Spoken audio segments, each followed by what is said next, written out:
A B-59 submarine of the Soviet Union was ready to attack just a few kilometers away from America in the Caribbean Sea. Then the U.S. Navy found out and threw small bombs into the water to bring the submarine up. The Soviet submarine, whose contact with the headquarters was also broken, thousands of kilometers away, thought that the war has broken, and it was time to fire the nuclear torpedo missile. This was the time when tensions between the U.S. and the Soviet Union had increased by more than a limit, and the thousands of nuclear missiles of both countries were only a button press away. The Soviet submarine's captain was about to push the button of the nuclear missile. Suddenly something happened that saved this world from destruction. Viewers, this incident occurred during the 12 days of history when the Cold War between the U.S. and the Soviet Union was out of control. It so happened that in World War II, the whole world saw the side effects of the nuclear attack on Hiroshima and Nagasaki and the dangerous appearance of the U.S. If anyone could touch the power of America, it was the Soviet Union. Because immediately after World War II, the Soviet Union was the second country to have succeeded in obtaining nuclear technology.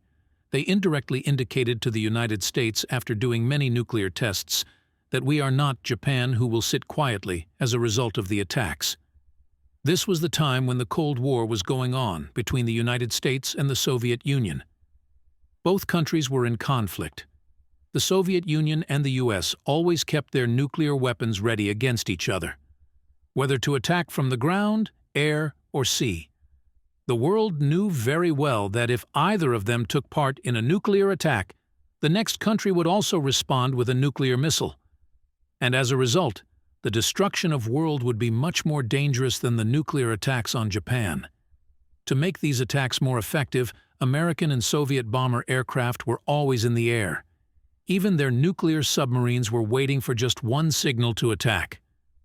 In addition, the United States also installed its nuclear weapons in Turkey and Italy. Because both of these countries were NATO allies and they were very close to the borders of the Soviet Union.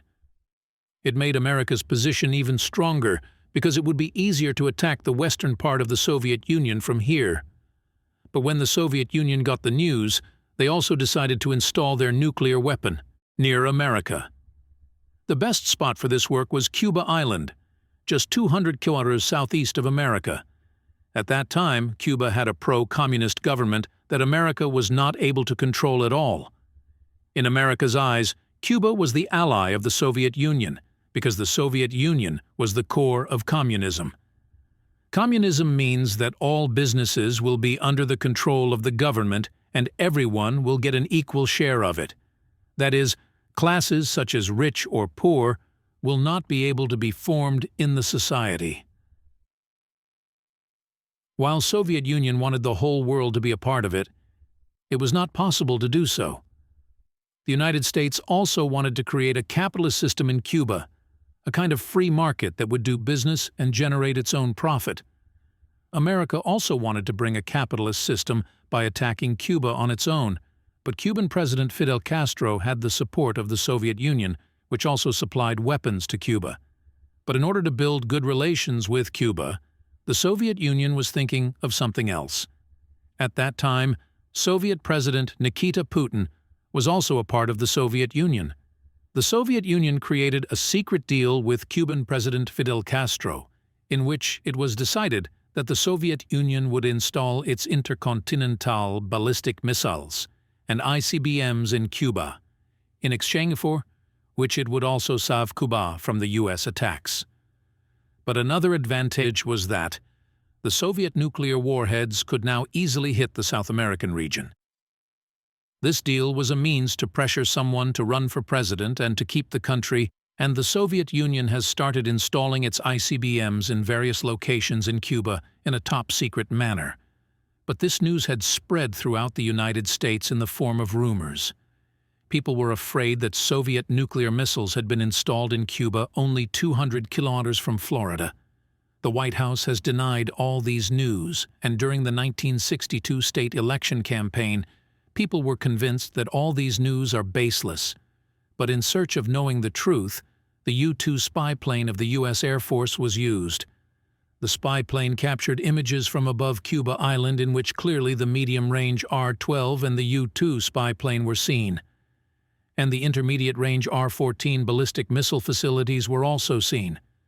These photographs were enough to prove that the Soviet Union has surrounded the southeast part of the United States. This news fell on the American President John F. Kennedy like lightning, and he decided to do airstrikes in Cuba, on which the United States was already very angry, to teach a lesson. The plan was this. The plan was to destroy the first Soviet ICBMs by airstrikes and then capture Cuba with full force, which was already due. The American president's plan was actually to invite World War I, because the attack on the Soviet missiles in Cuba will actually be considered an attack on the Soviet Union. And if this happens, then a nuclear war will be waged from both sides, which will then be controlled by some other country. On the other hand, when the Soviet Union found out about the United States' intentions, they shrank their back to respond to the attack. In this preparation, there was also a Soviet B-59 nuclear submarine, which was mentioned at the beginning of this video. It was ordered to remain hidden in the depth of the Caribbean Sea near Cuba. The submarine crew had full authority that if a war breaks out, they will launch a nuclear torpedo missile. The Soviet Union was also ordered not to take permission from Moscow to launch a nuclear missile. This was hidden from the eyes of the U.S. Navy and had gone so deep into the water that their radio contact with Moscow had also broken. At first glance, the U.S. Navy also suspected that the Soviet submarine was in the Caribbean. They threw small bombs in that location and indicated to the submarine that they should come up and get their identification. The bombs thrown by the U.S. Navy were actually signaling depth charges. This is an anti-submarine weapon that can destroy the entire submarine if it breaks out. The captain of the Soviet B-59, who had already broken contact with Moscow, thought that the war had broken out and it was time to fire a nuclear torpedo missile. The crew had full authority.